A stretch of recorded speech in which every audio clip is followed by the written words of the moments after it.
Bel bonjour, c'est Zepoupa l'épisode 2. Aujourd'hui je suis avec Stéphane qui a ramené son bijou. A tout de suite.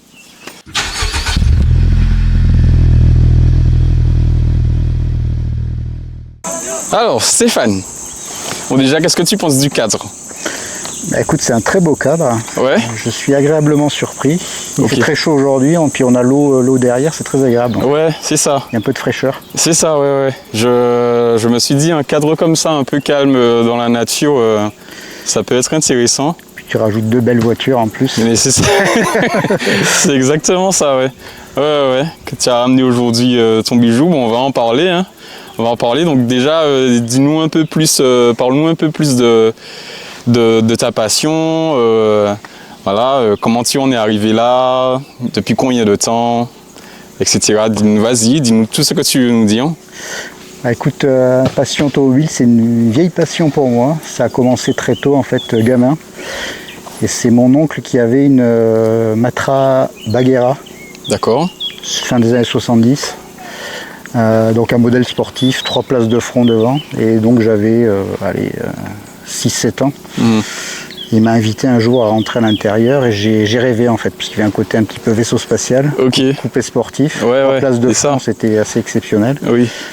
Et je pense que c'est lui en fait qui m'a donné le déclic. Il était passionné automobile, il faisait de la course automobile aussi, mais donc il était passionné et je pense qu'il m'a du coup refilé cette passion et ça m'est resté. Et après, le temps a avancé et j'ai toujours eu un goût en fait déjà pour les moteurs. Ok. Ouvrir un capot, c'est une vraie découverte et c'est pour moi une merveille qui est sous un capot. Et malheureusement, je trouve que ça s'est perdu aujourd'hui. Il y a beaucoup moins de beauté moteur forcément, puisqu'on est plus sur du moteur à essence tel que ça existait auparavant. Enfin voilà, une passion qui s'est construite et un goût affirmé pour les coupés sportifs. Ok. Ouais, les coupés sportifs japonais ou tout type de... Alors en fait, pour une anecdote, j'ai failli taper dans le coupé allemand. D'accord. Et je me suis présenté à une concession Audi. En fait, j'habitais à l'époque dans le Val-de-Marne et c'était la plus grosse concession Audi française. À l'époque, j'avais une 406 coupé, rouge Lucifer, très belle.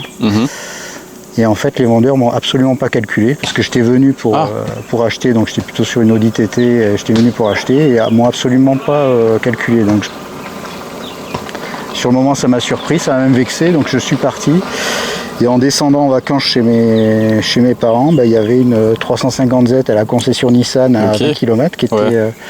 J'avais pour ambition quand même je m'intéressais beaucoup aux japonaises aussi.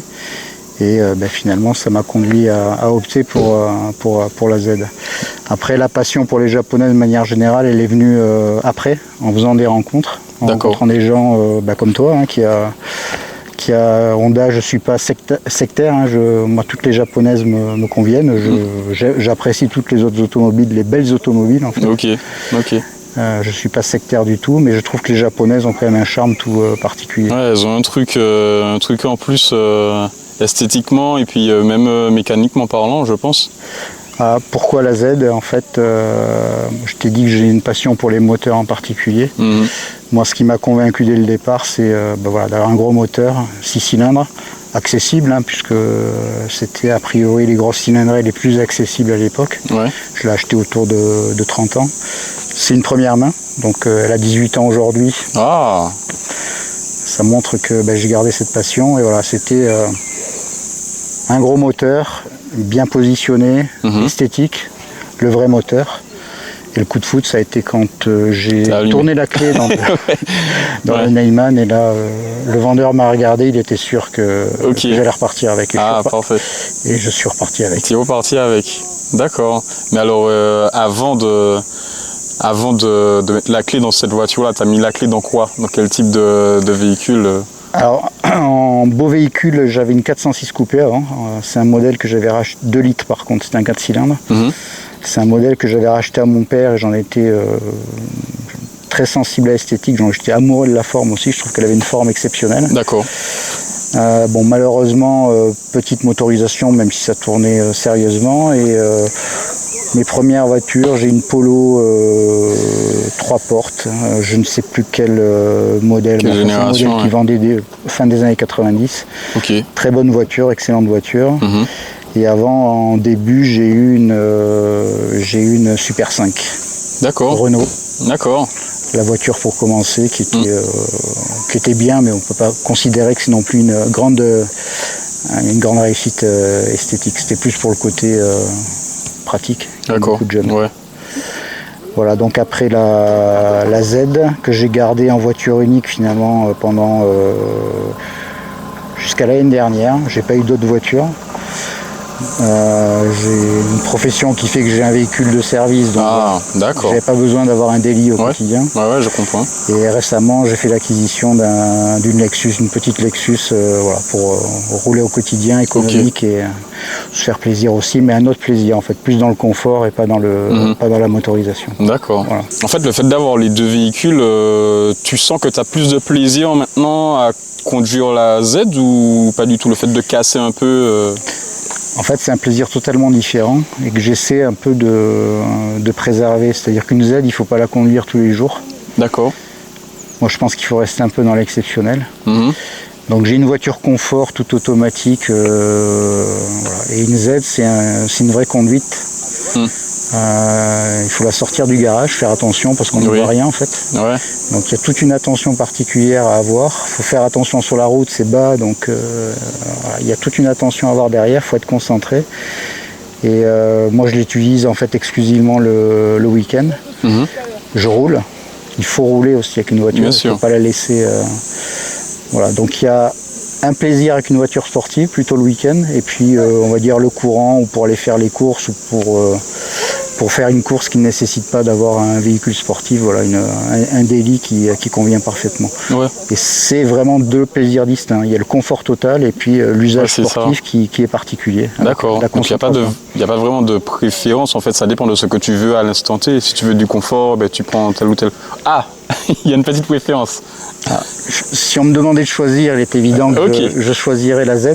Je l'ai gardée 18 ans, première main. Je pense que je serais incapable de la vendre en fait. D'accord. Elle a un peu plus de 100 000 km maintenant, donc j'ai bien roulé avec.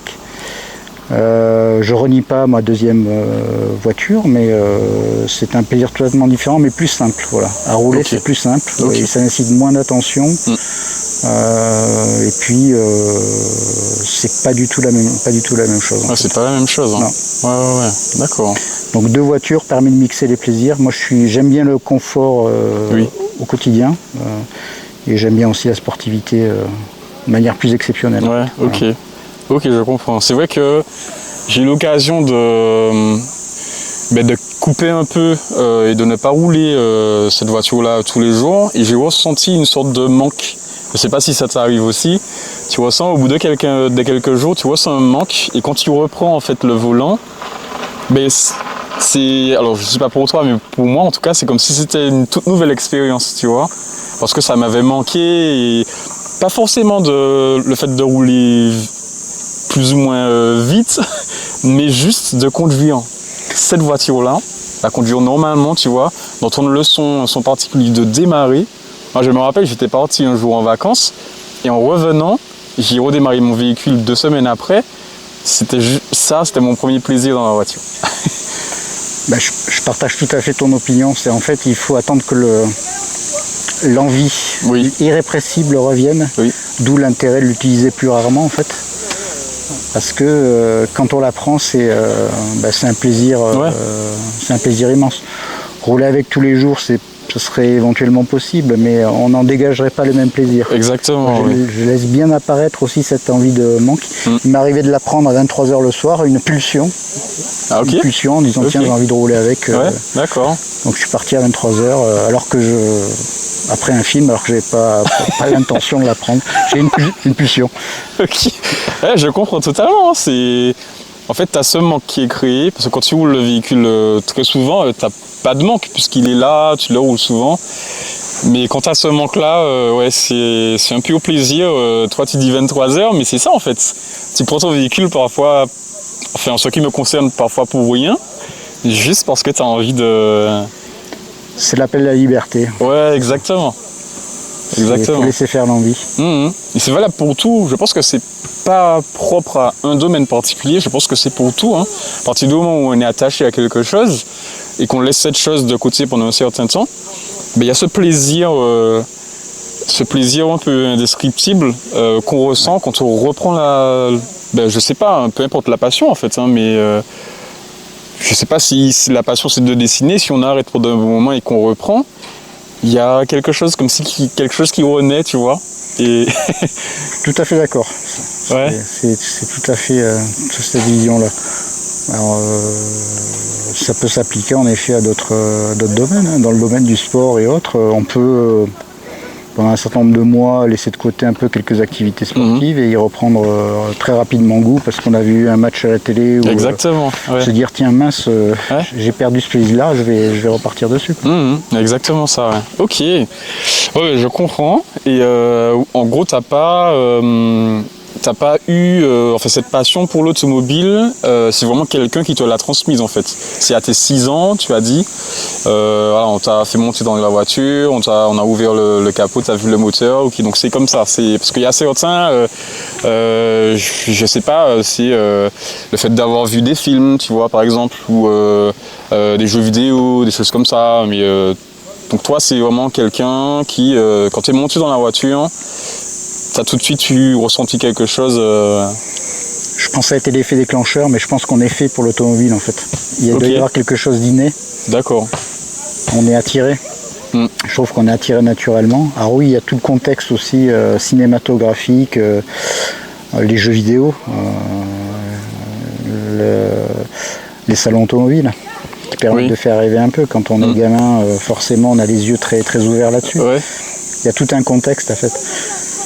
Après, le développement de la passion il est lié aussi au réseau que l'on a, les amis que l'on a autour de soi. La Z, j'ai longtemps roulé, on va dire anonyme en fait. En fait, j'ai fait partie d'un club de japonaises et de Z en particulier à partir de 2019. Avant, j'étais pas vraiment dans les rassemblements, j'étais pas dans ce que je peux faire aujourd'hui. D'accord. Ce qui montre bien que la passion, elle évolue aussi. Ah, bien sûr. Elle évolue progressivement. Et en fait, je me rends compte que c'est très très important de pouvoir échanger. Notamment quand on a des voitures identiques ou proches, d'où l'idée d'essayer de se regrouper par type de voiture. Exact. Et puis après, on élargit même. On a un groupe où on a que des japonaises, mais c'est pas exclusif à Nissan voilà, c'est toutes les marques japonaises. Ce qui montre en fait la passion elle évolue aussi et elle est liée aussi à la passion des autres. Enfin, moi je le vis comme ça et je suis d'autant plus heureux de le vivre, c'est que en fait c'est important de pouvoir échanger sur sa passion auto. Exactement, justement ce qu'on fait là, on est en plein dedans. Et pour moi c'est ça une passion quoi. C'est une passion, c'est pas. Alors je connais pas toutes les passions, hein, mais je pense qu'une passion n'est pas faite pour être un peu gérée de manière égoïste. Tu vois, je pense qu'elle est faite pour être partagée. Et comme tu dis, voilà, une passion évolue et pareil, t'as fait des connaissances au fur et à mesure. Je crois que moi aussi, au début, j'ai voulu rester un peu discret. Mais bon, ça a vite évolué, moi. Dès que j'ai testé les rassemblements, j'y ai vite pris goût. Et comme tu dis, ouais, si on fait des connaissances, on rencontre du monde, des passionnés. Et je pense que c'est ça, ouais. C'est tout le charme en fait d'une passion en fait. Moi, mon plaisir, c'est de rouler en convoi. D'accord. Calmement, bien sûr. D'accord. Mais de voir tous mes amis autour de moi, avec des voitures plus belles que les autres. Enfin, on a tous des belles voitures. On se compare pas, c'est pas le but. C'est ça, exact. Quel que soit le prix, le type de voiture, c'est pas le sujet. Mais ça fait tellement plaisir de voir un environnement automobile autour de soi qu'on partage ensemble que moi, mon plus grand plaisir, c'est de faire. Ouais. On a été une fois à Nogaro il y a 4-5 ans à peu près. On avait fait le Nogaro classique à plusieurs amateurs de Nissan. La route Toulouse-Nogaro, ça a été génial, quoi. Okay. Tout le monde nous regardait en disant mais. Bah, tu m'étonnes. Les voitures étaient étincelantes. Nous, on avait une banane terrible au volant. Il faisait beau en plus. Ouais. Bah, c'est un des meilleurs moments de ma vie en fait. D'accord. Il y en a eu d'autres bien sûr, hormis la passion automobile, mais ça fait partie des plus beaux moments de ma vie. Ouais. Ok, ouais, je comprends. C'est vrai que ce sont des moments je trouve qui sont très agréables à partager parce que comme tu dis, il n'y a pas de comparaison, tu vois, il n'y a pas moi j'ai une voiture plus chère que la tienne, il n'y a pas ça, c'est tout le monde dans le même bateau. On va à un endroit tous ensemble et ce n'est rien d'autre que du partage en fait finalement. Exactement. Et du partage d'expérience et puis voilà, l'amitié qui se retrouve autour d'une passion commune. Oui. Le lien d'amitié se crée souvent d'ailleurs sur des affinités. Donc là pour le coup, dans mon groupe, on a une affinité commune qui est la japonaise de manière générale, mais plus particulièrement des Nissan Datsun, quoi. Mmh. Ça, c'est vrai que ceux qui sont un peu extérieurs à cette passion ne voient pas ça comme ça. Et c'est bien regrettable, je trouve. Parce qu'avant tout, une passion, c'est quelque chose qui se partage, quelque chose qui se vit à plusieurs. Et je pense qu'avant même ce côté automobile, il y a ce côté justement ensemble, tu vois, ce côté où on se réunit et on fait des choses ensemble autour de l'automobile. C'est ça.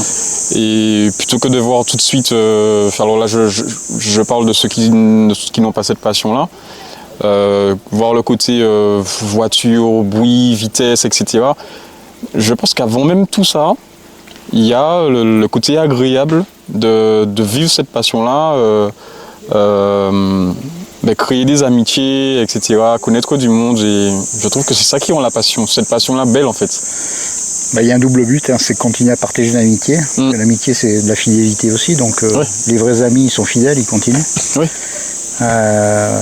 Effectivement, autour d'une passion, je trouve que l'automobile est un beau motif, parce que c'est beau. Ouais, exact, c'est vrai. Même les belles choses, il n'y a pas... Je pense qu'il n'y a pas à tortiller. L'automobile, c'est un bel objet. C'est un très bel objet. Oui, bien sûr, bien sûr. Et c'est pour ça qu'il faut en prendre soin. Peu importe la voiture, en fait. Peu importe, hein, tu peux rouler n'importe quel type de véhicule, toute puissance confondue. Ça reste un bel objet, il faut en prendre soin. Que tu sois passionné ou pas, quoi. A fortiori quand tu es passionné. Oui. Mais ouais, dans tous les cas, il faut en prendre soin. Hein. Tu parlais des sorties, etc. Et en gros, toi, les événements automobiles, on s'est rencontrés dans un rassemblement. Oui. Mais en gros, quel est ton rapport vis-à-vis des événements automobiles en tout genre, hein, que ce soit les rassemblements ou les événements type salon automobile, les sorties? Tu parlais de convois tout à l'heure. Pour les convois, tu nous as dit, hein, que c'est quelque chose que tu aimes bien faire. Mais les salons auto, etc., est-ce que tu en fais un peu ou pas beaucoup? Les circuits, par exemple, tu vois? Alors, salon auto, j'ai travaillé une dizaine d'années à Paris, donc il y avait le mondial de l'auto, oui. Qui en son temps était quand même beaucoup plus développé que ce que c'est aujourd'hui, hein, puisqu'il y a finalement pas mal de constructeurs qui ne viennent plus. Oui. Oui, clairement, un vrai plaisir, parce qu'il y avait tous les modèles. Chez Nissan, j'ai vu la sortie de la GTR, c'était en 2007.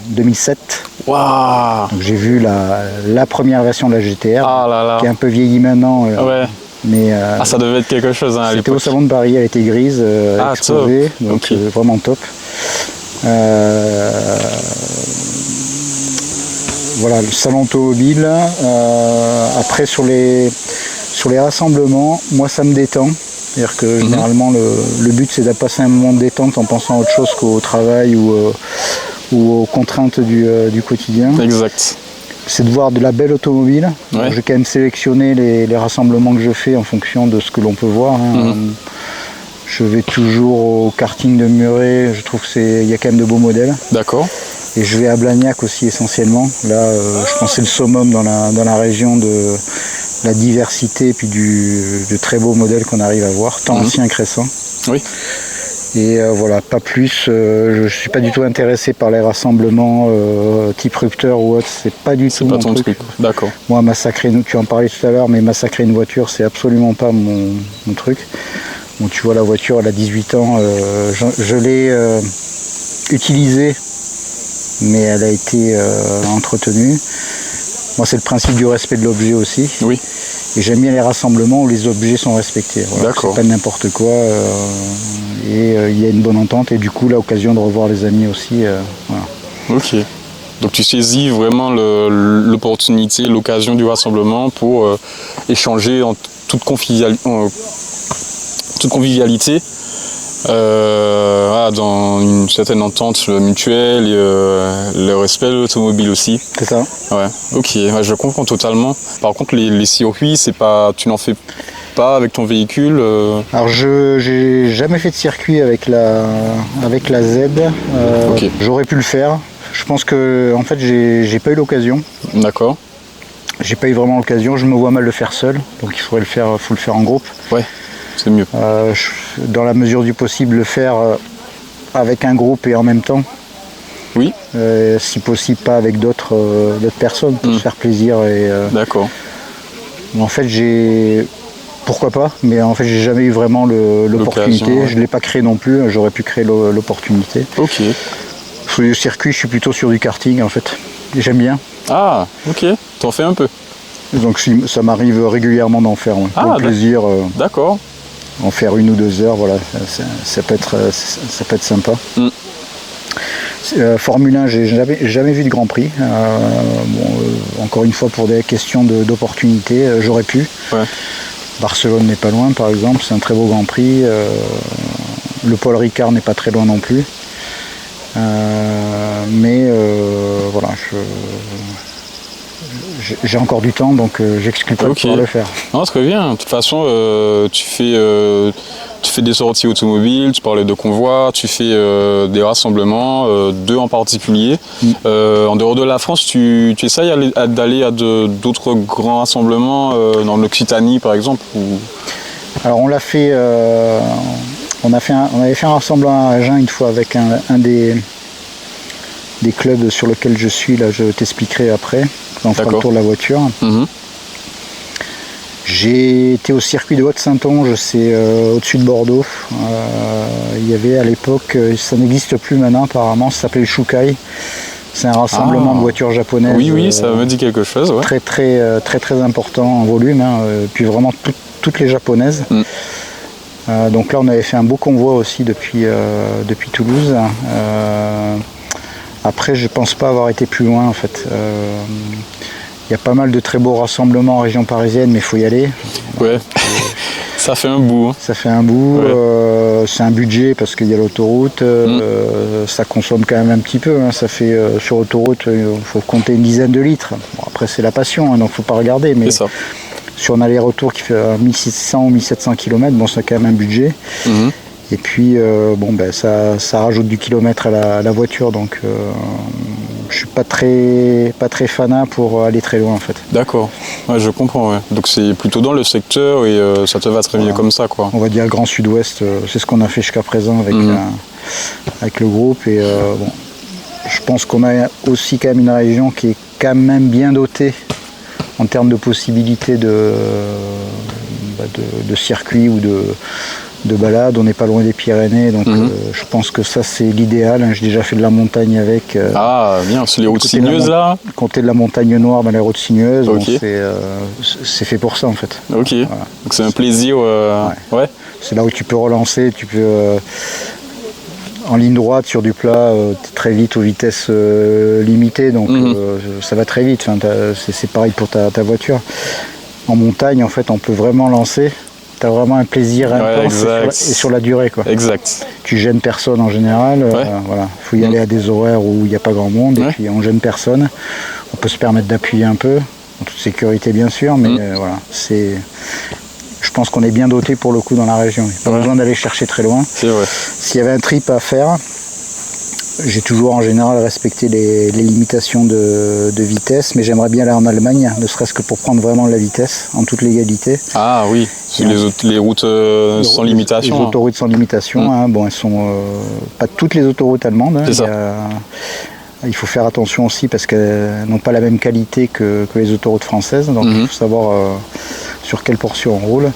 Après, ça pourrait être l'opportunité aussi de visiter des grands musées. Hein. Alors encore une fois, j'aime bien les japonaises, mais je ne suis pas sectaire, donc moi aller visiter le musée Porsche, musée Mercedes, fanat quoi. Ouais.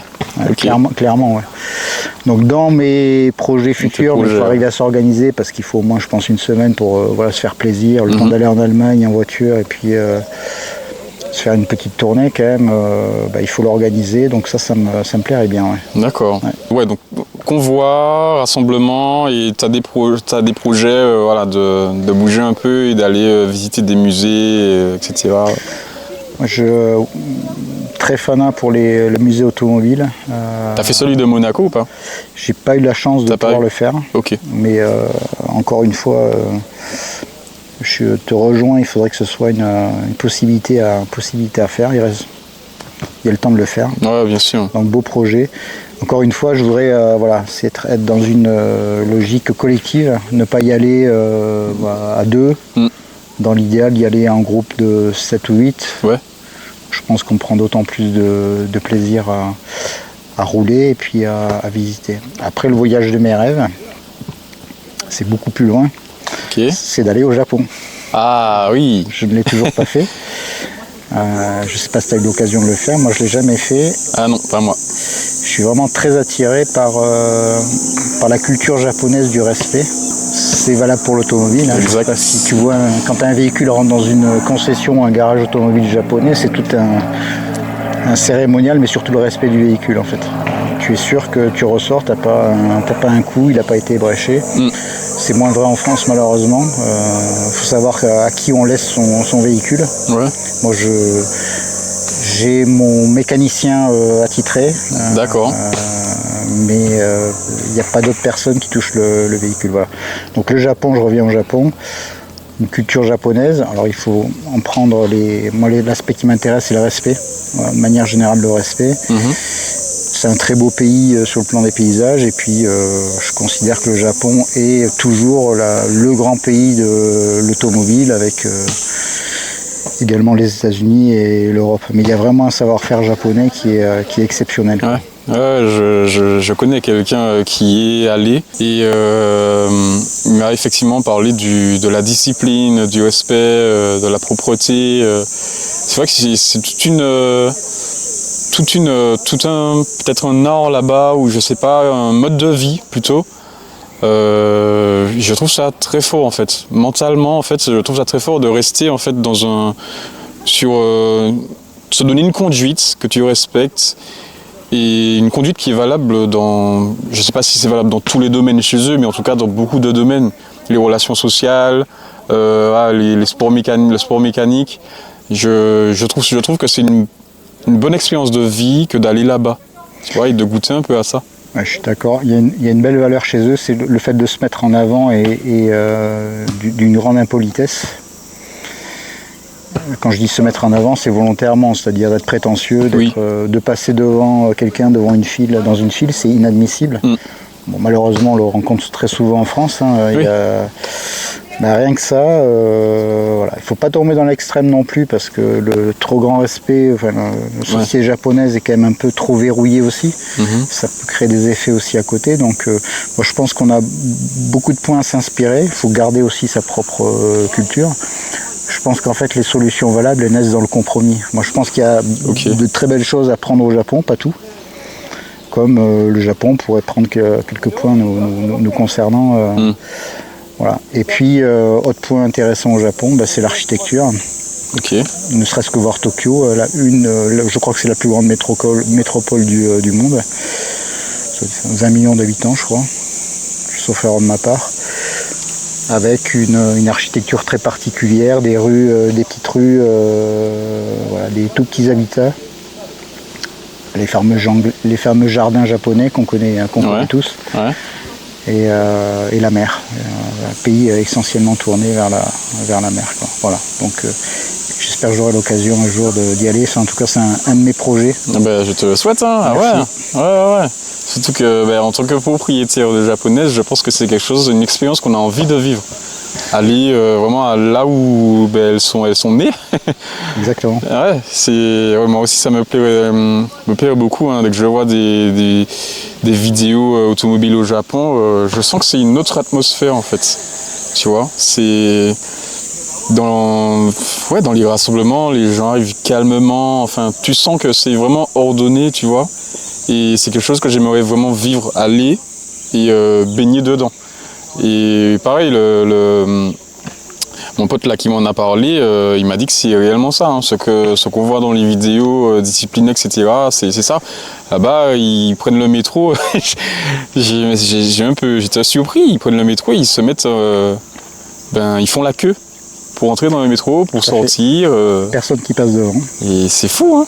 C'est comme ça que ça fonctionne. Et les métros et les trains sont à l'heure parce que personne n'essaie de rentrer alors que les portes sont en train de se fermer. C'est extraordinaire ça. Hein. Franchement, vivre ça, je pense que ça fait du bien aussi parce que tu en sors un peu, ça te forge un peu l'esprit et peut-être un certain caractère. Oui. Et pour moi, c'est quelque chose effectivement qu'il faut vivre. Hein. Et je pense que cette mentalité-là, on la retrouve dans les véhicules japonais. Je pense dans la précision de la mécanique, tu vois, dans le caractère un peu esthétique des véhicules.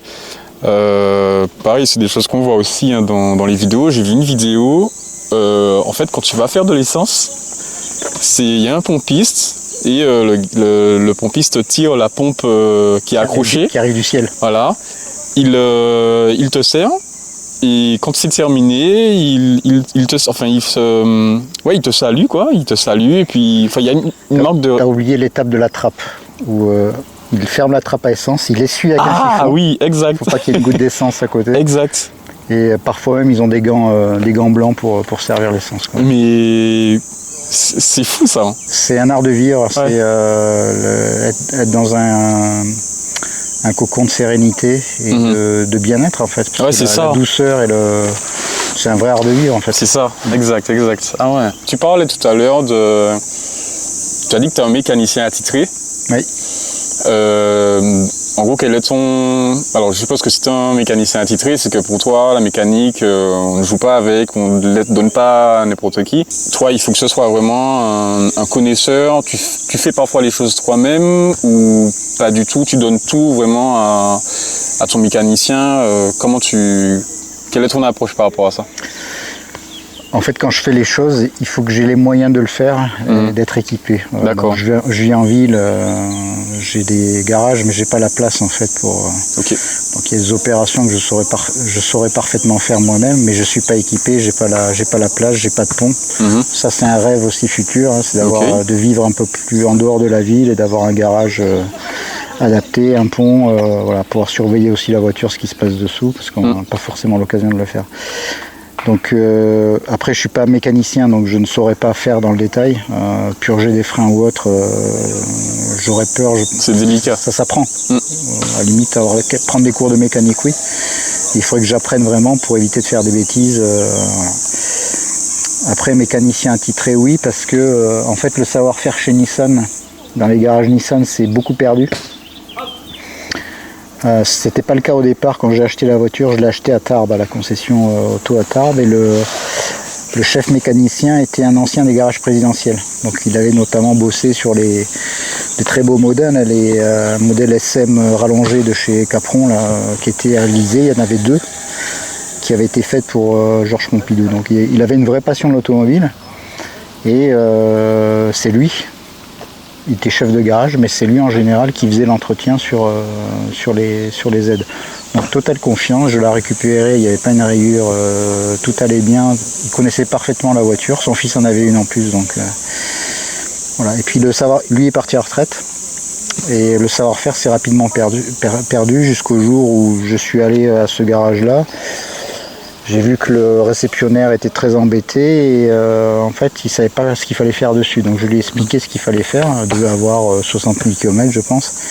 Je lui ai expliqué ce qu'il fallait faire et bon, j'ai vu qu'il ne maîtrisait pas. Donc j'ai fait faire une vidange simple et puis après j'ai arrêté. À Toulouse, j'ai réussi par le réseau de connaissances à connaître un mécano qui était en fait habilité, puis il y a une formation spécifique à travailler sur les GTR. C'est une certification. Ah ouais ? Ouais. Donc tous les garages Nissan n'avaient pas la capacité de... Okay. C'était ce qu'on appelait de mémoire les CHP, Centre de Haute Performance Nissan, qui pouvaient s'occuper des GTR avec des mécaniciens formés sur les GTR. D'accord, très bien. Donc Florian là, qui s'occupe de ma voiture était CHP. Et donc c'était la concession Nissan de la Belge. Et puis après, les choses ont fait. Donc il a entretenu la voiture. On a appris à se connaître, à s'apprécier. Je sais qu'il s'en occupe parfaitement. Et puis là, j'ai même été jusqu'à Montauban l'autre jour parce qu'il varie dans les garages Nissan. Donc je suis monté à Montauban depuis Toulouse pour aller faire entretenir la voiture. Ce qui pour certains pourrait sembler totalement... ne comprendraient pas pourquoi faire des kilomètres pour aller faire entretenir sa voiture. Je vois. Ça montre bien que j'ai une attention particulière. C'est ça, bien sûr. La suite, je pense qu'il fera autre chose à un moment donné. Hein. Il n'est pas éternel dans la structure. Donc il faudrait que j'arrive à trouver quelqu'un qui est capable de... par mes connaissances... on connaît quelqu'un qui connaît parfaitement les aides aussi. Donc je pense qu'une fois que Florian aura terminé... je pense que je lui confierai la voiture. Voilà. Il est important, c'est pas des moteurs compliqués, hein, c'est pas des moteurs hyper pointus, mais il est important de savoir ce que l'on fait, comment on le fait, et quelle manip l'on fait. Exact. Ne serait-ce que pour purger par exemple l'embrayage hydraulique, il y a vraiment un geste à avoir pour pas foirer la manœuvre. D'accord. Ben, il faut savoir le faire. Ouais, voilà. Ok. Je considère qu'on rentre dans un garage, j'ai eu des déconvenues, hein, on rentre dans un garage, le véhicule doit sortir en meilleur état qu'il n'est arrivé. Il y a eu des circonstances d'ailleurs sur celle-ci. Je l'ai vu après, dommage. J'avais pris un coup de clé sur le capot parce que le mécano a dû riper. C'était après c'est quasiment invisible, mais je l'ai vu. Tu l'as vu. Je l'ai montré après, je dis c'est terminé. C'était à Tarbes, je vous amène plus la voiture. C'est là où j'ai basculé sur Toulouse. Ah, rien que ça, c'est le soin apporté dans le mécano a dû le voir. Dans ces cas-là, moi ce qui ne m'insupporte, c'est que on dit rien. Ah, c'est le manque d'honnêteté. Manque d'honnêteté. Et on laisse découvrir le client un peu plus tard. J'ai l'œil du détail, donc je vois très vite ce qui s'est passé. Voilà, non, moi je n'admets pas qu'une voiture sorte endommagée d'un garage, c'est pas le but quoi. Surtout que c'est un risque qu'ils ont pris de manquer d'honnêteté parce que en général quand on roule un véhicule comme le tien, on fait attention aux moindres détails. Je veux dire, en tant que passionné auto, en général on fait attention, mécaniquement ou esthétiquement parlant, on fait attention. Donc effectivement un coup de clé, on t'a dit que c'était discret mais t'as quand même vu. Tu vois, donc t'as eu quand même l'œil et t'as vu. Je trouve que cacher quelque chose comme ça à un passionné auto, sachant que c'est sa voiture, je trouve que c'est pas mal. Hein. Bah, c'est surtout, il y a l'aspect conscience professionnelle derrière. Moi je pense que tu as des personnes qui considèrent que un petit coup sur une carrosserie c'est pas bien méchant, c'est pas grave, sauf qu'ils ne rapportent pas la valeur de la voiture elle-même, la valeur sentimentale, une voiture... telles que les nôtres, légèrement endommagées, ne serait-ce que légèrement endommagées, c'est dommage quoi. Ouais. Un coup de clé sur une peinture, il faut reprendre la peinture. Quoi. Oui. Donc pour certains, ça peut sembler totalement anodin et pas grave. Quand tu es un vrai passionné de l'automobile, il y a une vraie gravité derrière. Bien sûr. Bon, je pense que sur la qualité du travail et sur l'honnêteté et encore une fois l'attention portée au travail, je pense qu'on n'est pas... On n'a pas une acception qui est égale là-dessus, c'est clair. On n'a pas tous la même échelle d'appréciation sur ce qu'est l'automobile et la qualité liée à l'automobile. Ça c'est clair. C'est vrai. Ok. Donc ouais, comme je pense tous les passionnés, tu fais très attention à ça. Bon, il y a des passionnés qui préfèrent emmener leur véhicule en réparation chez le constructeur. Bon, chacun son truc et son rapport vis-à-vis de ça. Toi, tu préfères en gros laisser ton véhicule à une personne. Tu sais que la personne va bien gérer ton véhicule plutôt que... Parce que quand tu déposes ton véhicule en concession, tu sais pas quel mécanicien va s'occuper de ton véhicule. Et il y a des mécaniciens meilleurs que d'autres. Ouais.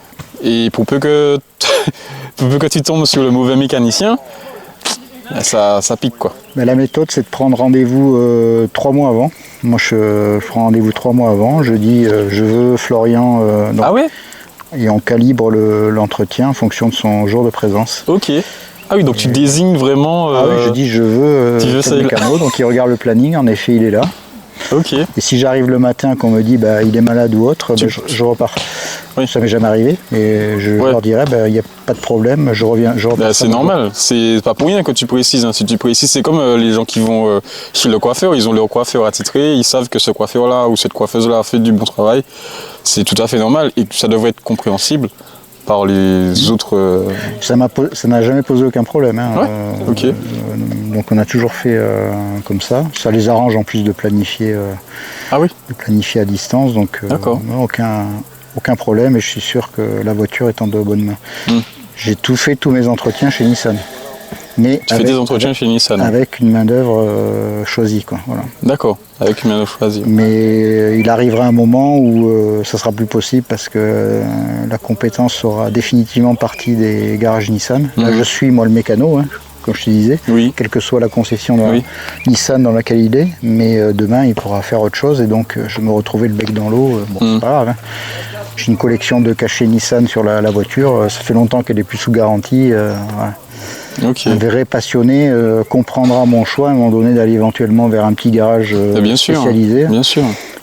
J'expliquerai qu'il n'y avait plus de technicien qui allait bien chez Nissan, donc j'ai fait le choix d'aller chez quelqu'un qui connaissait parfaitement les voitures. Donc, c'est ça. Je n'ai pas une obsession absolument du cachet Nissan sur le carnet. Si je peux le faire, tant mieux. D'accord. Ça confirme la valeur de la voiture. Si j'ai plus la possibilité de le faire, c'est pas un drame. Hein, ok, mais oui, mais tu tiens quand même à tomber sur la bonne personne. En fait, t'es pas du genre à il y a un garage Nissan, je vais dans le garage et puis on verra. Toi, tu fais vraiment attention à qui va s'occuper de ta voiture. Parce qu'il y en a qui font pas forcément, ils se disent que c'est telle marque, c'est la marque de mon véhicule, donc c'est bon. Tu vois, mais toi, vraiment, tu fais en plus de faire attention à l'endroit, mais tu fais attention à la personne aussi. Je regarde tous les détails. Okay. Dans le garage, je le vois évoluer. D'accord. La dernière fois que j'ai fait l'entretien de la voiture, c'était juste avant Noël. Non, c'était le 31 décembre. Je vais à une concession Nissan et puis j'y suis arrivé très tôt puisque on m'avait dit d'arriver à 7h45 pour débuter à 8h. Oui. Et tous les commerciaux sont arrivés à partir de 7h50, 7h55 et la Z était dehors. Et j'ai entendu deux commerciaux, pourtant quand même à un certain âge, quand je dis un certain âge, tout est relatif, mais 45 ans. D'accord. Qui connaissaient quand même, je pense, j'ai entendu dire, mais qu'est-ce que c'est que cette belle voiture dehors, c'est quoi ce modèle? En fait, au sein même de la concession Nissan, les vendeurs ne connaissaient même pas. Ah ouais. En fait, je me suis rendu compte qu'ils ne connaissaient même pas l'historique. Oui, c'est fou ça. L'historique des voitures Nissan, c'est un peu dommage. En fait, ils sont là pour vendre les voitures d'aujourd'hui. D'accord. Et puis pas plus, quoi. Il n'y a pas la passion derrière de. Ouais. Je pense que c'est ce qui perd un peu les concessions aussi aujourd'hui. Parce qu'on est plus dans un schéma où on vend des voitures, on va prendre la marque. Ouais. De ce que je vois. Hein. D'ailleurs, beaucoup de vendeurs tournent très régulièrement de marques. On vend avant tout une voiture et ce qui est intéressant pour eux, c'est la marge que l'on peut faire sur la voiture, donc la marge aussi pour le vendeur. Ce que j'entends tout à fait, hein, c'est logique, hein, on est là pour aussi gagner de l'argent. Exact. Et je pense pas qu'il ait les mêmes passions. On la retrouvera sûrement dans des concessions Ferrari ou Porsche, avec des gens qui sont nativement, ils continuent dans ce domaine-là, mais sur des marques plus courantes comme Nissan, ça n'existe plus, quoi. Ouais. Après, c'est la tendance un peu de l'automobile, la tendance actuelle. Hein. Je te raconte une autre anecdote. Je m'intéressais donc à la marque Lexus pour acheter un Daily. Donc il y a à peu près 2 ans, je fais le salon de Toulouse de l'auto. Ok. Et il y avait, je ne sais plus quel modèle, je pense que c'était un modèle... c'était encore le moment où la plupart des moteurs Lexus, c'était soit du V6, soit du V8. Même en hybride sur des gros modèles. Et puis il y avait un jeune vendeur, je lui dis mais est-ce que vous pouvez m'ouvrir le capot? Mais avant, il est dans quelle position le moteur? En transversal ou longitudinal? Ok. Il me regarde, il me dit je suis incapable de vous dire. En fait. C'est là où j'ai perçu que lui vendait un pack, vendait avant tout le confort Lexus, l'intérieur, c'est ce qu'il mettait en avant. Oui. Ce qu'il y avait sous le capot en fait n'avait pour lui aucun intérêt. Maintenant que tu dis ça, je suis passé récemment dans une concession Lotus cette fois-ci. Et bon, c'est une marque assez prestigieuse, donc en général dans les concessions comme ça, ils te mettent un peu une partie de l'histoire de la marque. Et en fait à l'entrée de la concession, il y a des photos en noir et blanc. Et je les regarde et il y a un vendeur qui m'approche et qui me demande est-ce que je veux un renseignement, etc. Et je lui dis que je viens voir. Et je relève une information que j'ai vue sur une photo et il contredit l'information. Et après je lui dis ah ouais mais c'est bizarre parce que c'est ce que j'ai lu sur le truc. Et après il regarde, il me dit oui effectivement. Donc je pense qu'il s'est retrouvé un peu au pied du mur et il s'est retrouvé face à finalement une contradiction. Donc là, il pouvait rien faire, hein. L'info est sur la photo. Donc comme tu dis, effectivement, ils sont là avant tout pour vendre un produit. Je ne sais pas si c'est pareil dans toutes les concessions. Peut-être qu'il y a des concessions où les vendeurs connaissent littéralement sur le bout des doigts l'histoire des véhicules. Je pense que ça existe. Ça existe encore, mais c'est plus le fond du métier en fait. Ouais. Sauf, encore une fois, sur des véhicules un peu d'exception. Mais je pense pas que ce soit le fond du métier aujourd'hui. Peu importe ce que l'on vend, l'important c'est de vendre et bien vendre. Après, je pense que les constructeurs ont une grande responsabilité là-dessus. Enfin, c'est une responsabilité collective, hein. Il y a l'Europe, l'État, et donc la réaction des constructeurs par rapport à ça. Je sais pas, quand tu ouvres le capot d'une voiture moderne maintenant, moi j'ai un choc à chaque fois. Le moteur il est suspendu avec des pièces plastiques en général, c'est plus les cylindres blocs caoutchouc avec armature métallique au-dessus.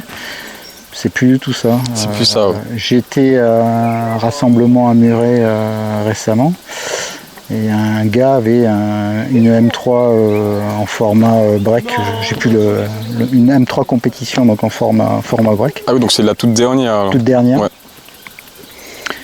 Et il disait, j'ai acheté ce nouveau modèle il y a à peu près 2 ans, mais il me dit, j'ai un point de déception, c'est sous le capot. Alors je lui dis, expliquez-moi, et il ouvre le capot, et effectivement, c'était le moteur, le 6 cylindres BM, mais complètement masqué par du plastique. Tous les renforts à l'intérieur, il avait acheté lui auparavant la précédente version à celle-là, il avait des barres anti-torsion, pas des barres de renfort, pardon. Oui. Anti-rapprochement qui était en carbone. Là, c'était du métal très simple, à peine peint. Que beaucoup de plastique, les durites vraiment très standardisées. Enfin, c'est plus du tout les moteurs BM que moi j'ai connus, dont je rêvais dans les années 90. J'ai souvenir, mon père avait une BMW, donc on allait régulièrement à la concession, on était invité pour des portes ouvertes. Et ils avaient amené la 750 injection longue. Modèle phare de BM, moteur V12. Ouais. Ils ont ouvert le capot, c'était une splendeur, le moteur était une œuvre d'art, tout en métal, les fameuses tubulures d'admission, 6 de chaque côté. Oui, ok. Moteur, une œuvre d'art. Wow. Tu ouvres un moteur BM aujourd'hui, l'exemple que je te citais sur...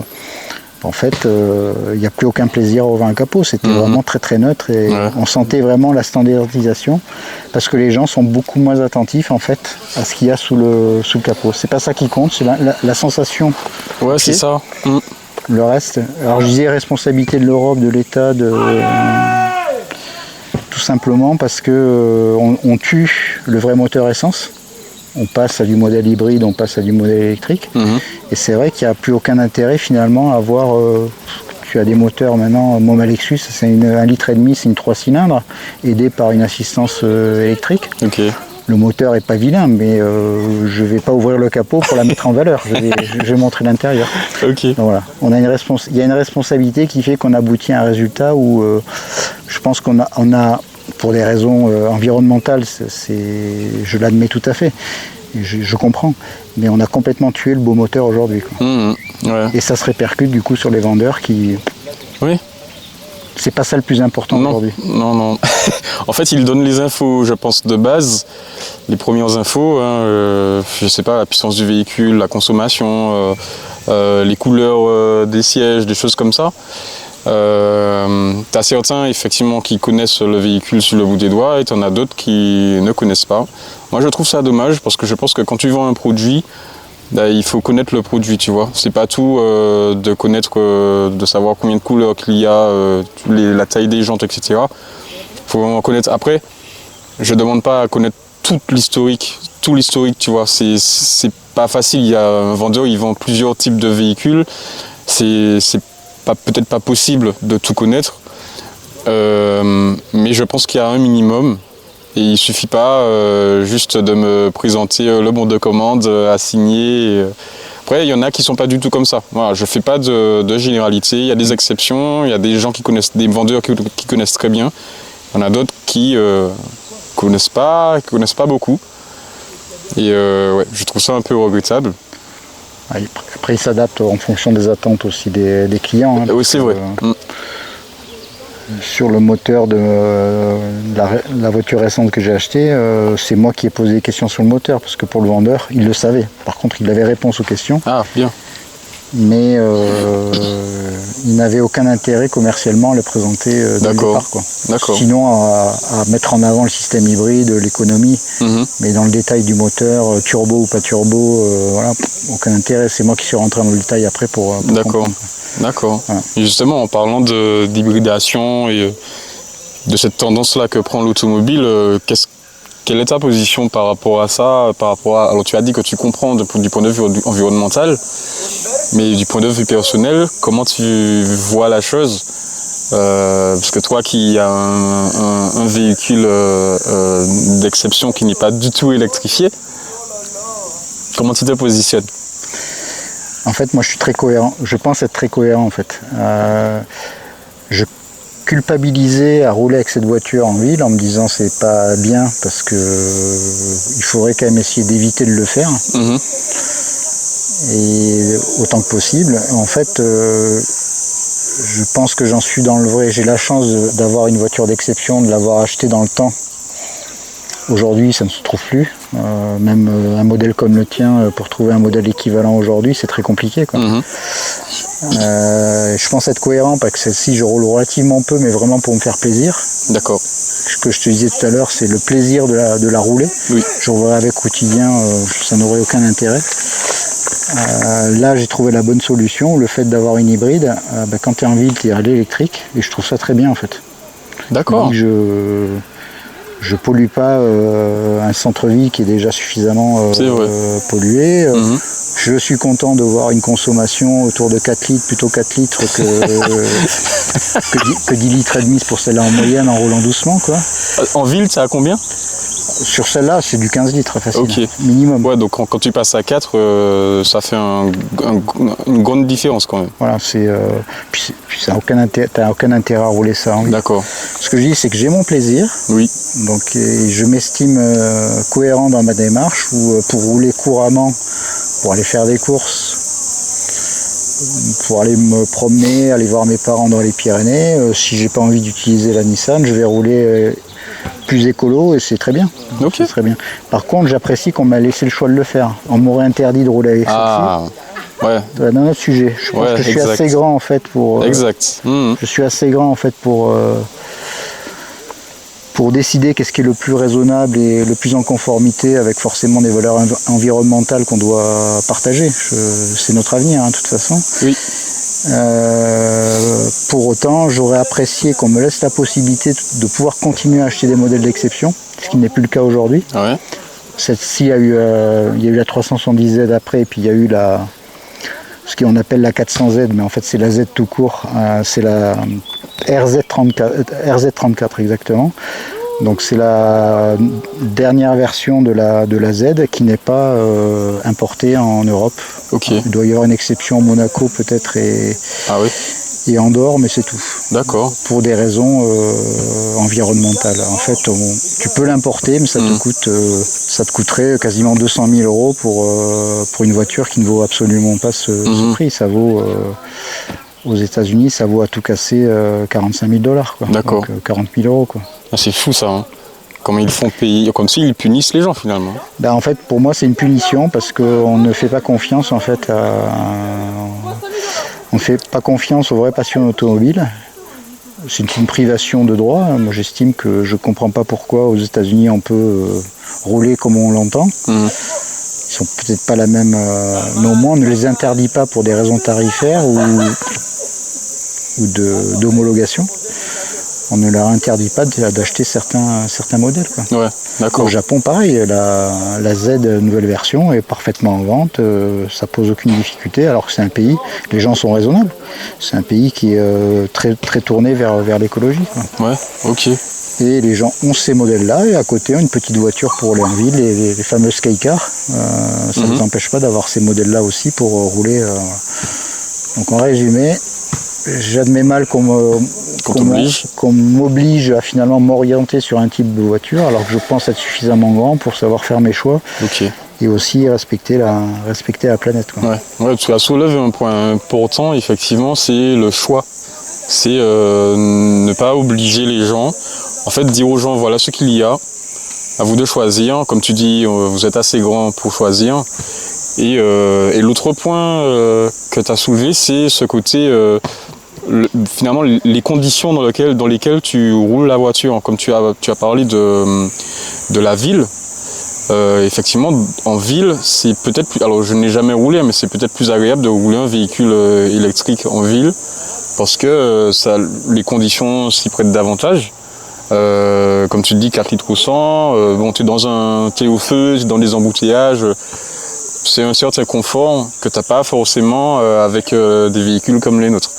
Donc, tout dépend des conditions. Exactement. Je confirme. Pour le boulot, je travaille à Bordeaux, je fais la plupart de mes circuits on va dire dans le Grand Bordeaux.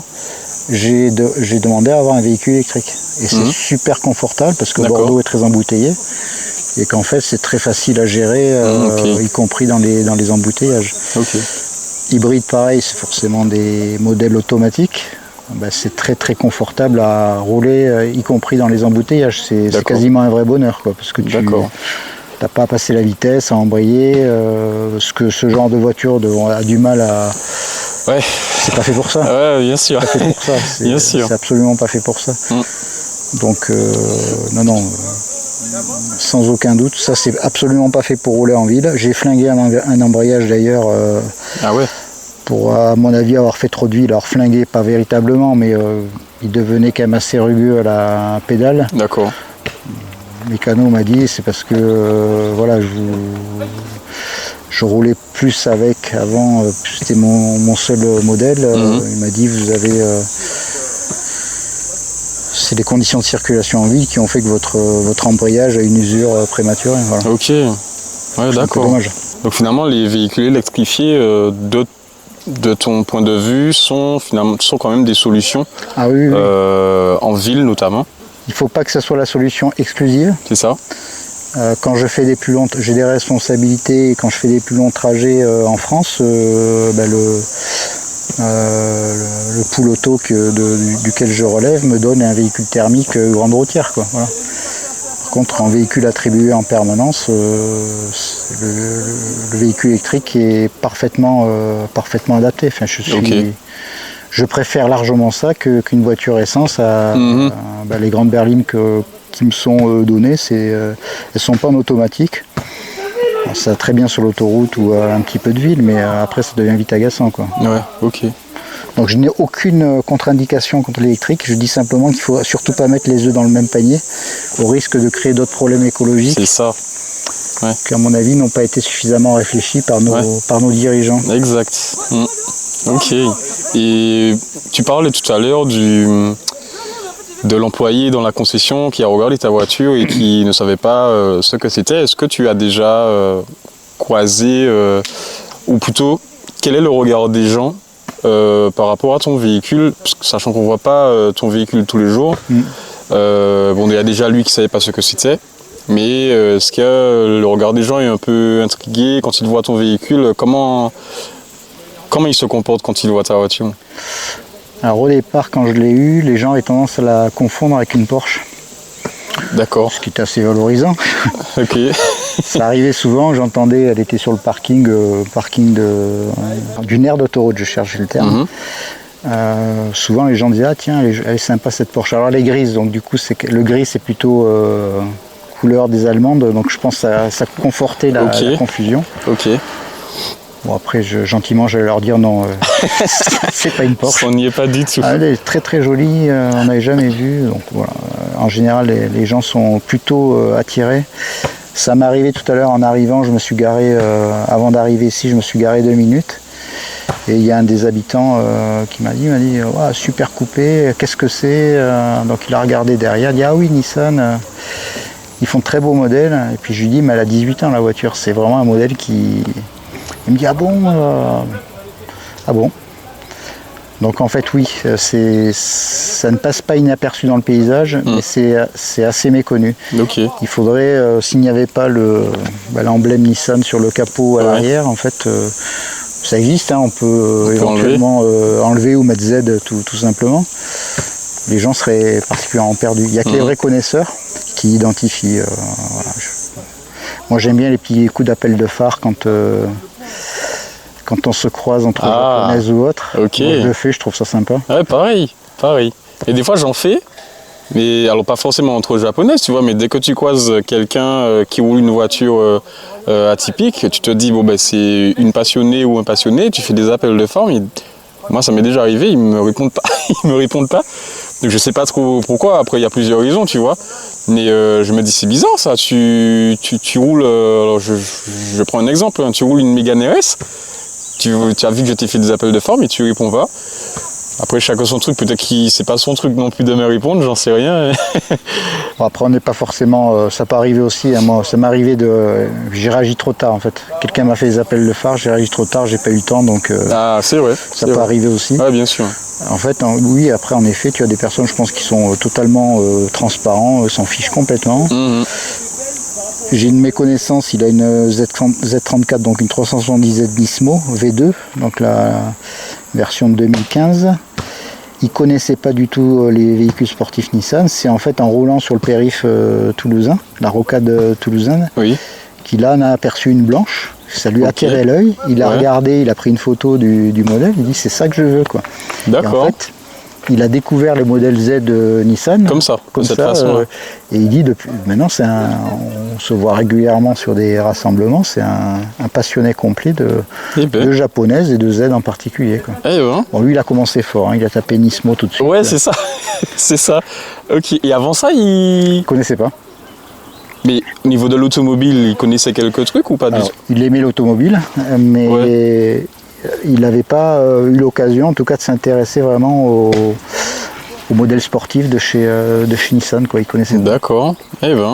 Ok. Ouais, donc il a tout de suite pris, il a été séduit et c'est le véhicule qu'il voulait, il l'a pris.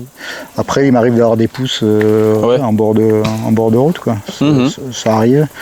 Ça arrivait plus fréquemment quand elle est sortie parce que voilà, c'est quand les voitures sortent en concession, il y a plus de publicité autour, donc les gens savent plus ce que c'est. J'ai même eu un gars qui m'a intercepté sur la rocade, qui a baissé sa vitre, on se parlait de voiture à voiture, en me disant, vous la vendez, elle avait 2 ans la voiture. Il dit, vous la vendez pas votre voiture? J'ai dit non. Moi je continue à rester concentré pour pas avoir un accident. Et il continue à me poursuivre. Allez, s'il vous plaît, vendez-la. Ah bon? Non, il a insisté à ce point. Bon, on a rigolé à la fin, mais j'étais pas trop tranquille parce que je voulais pas non plus avoir un accident. Enfin, voilà. Le plus entreprenant, ça a été ça une fois. D'accord. Après, c'est toujours sympa d'avoir un. Bien sûr, un pouce, bien sûr. Franchement, ça fait très plaisir. Ça m'est encore arrivé aujourd'hui. C'est quelqu'un qui passait et moi j'ai adoré voir sa voiture. C'était une RS6. Et pareil, je lui ai levé on a fait un échange de pouces levés et je trouve ça très agréable, quoi. C'est aussi ça la beauté d'une passion, en fait. Tu croises quelqu'un qui partage la même passion que toi, donc vous faites un signe. C'est comme ça, je trouve ça très, très chaleureux comme approche. C'est convivial et respectueux, quoi. Ouais, bien sûr. C'est une façon de dire à l'autre, joli modèle. Ouais, exact. Ok, donc est-ce que c'est pas finalement est-ce que c'est pas aussi une bonne chose que ton véhicule soit un peu méconnu dans le sens où, je sais pas, ça crée une sorte d'exception, ça renforce l'exception finalement de ton véhicule? Est-ce que tu vois ça comme un point positif ou tu aurais préféré qu'il soit davantage connu? J'ai pas vraiment de parti pris, mais je le prends pas mal, au contraire, qu'on reconnaisse pas un véhicule. Ça montre qu'il est rare. Ouais, clairement. D'accord.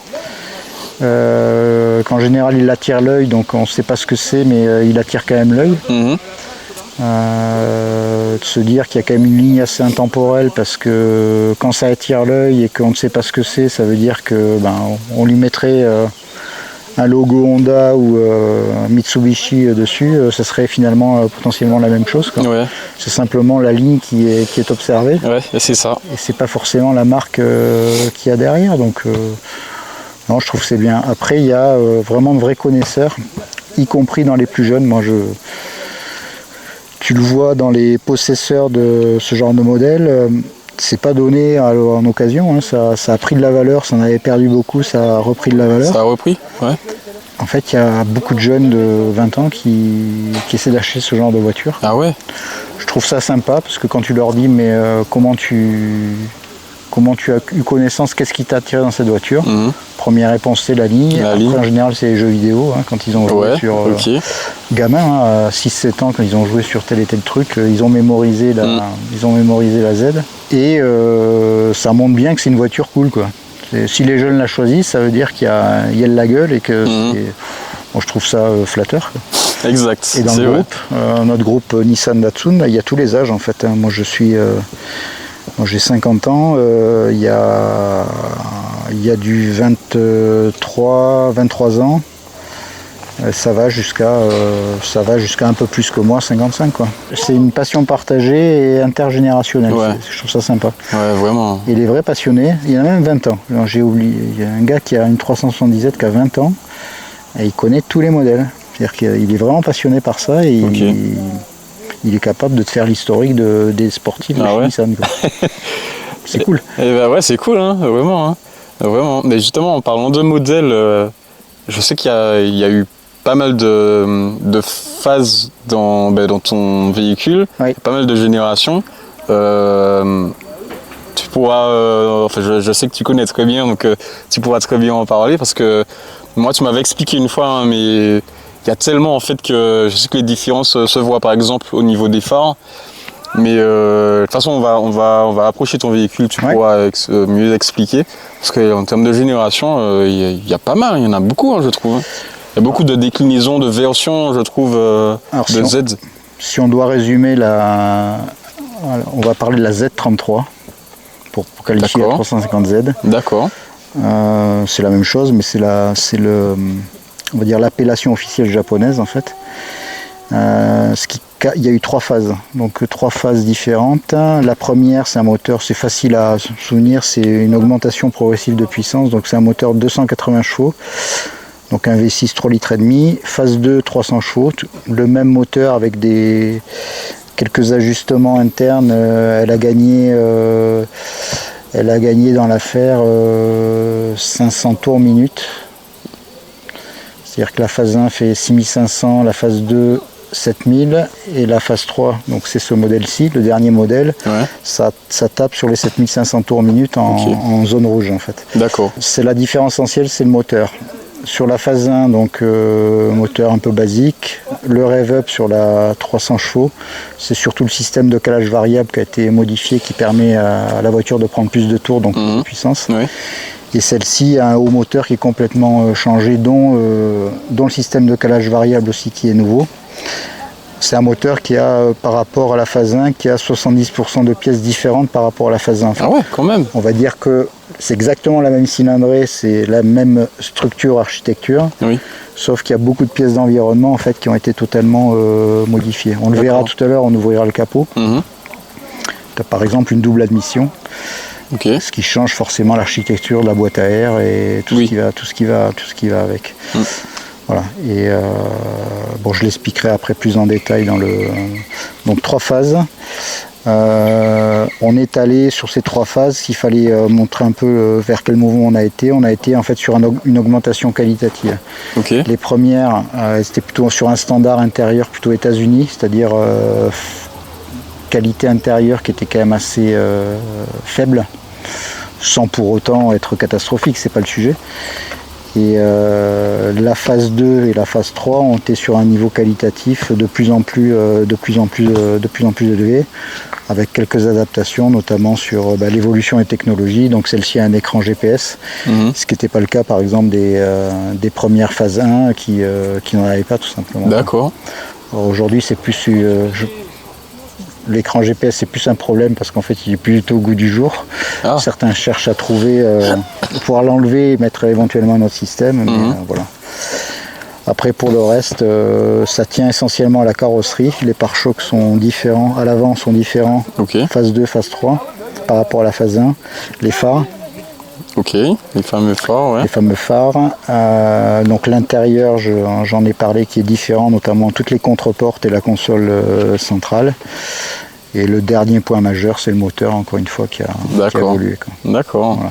Bah écoute, on va voir ça de plus près alors. Hein. Ça marche. Ok,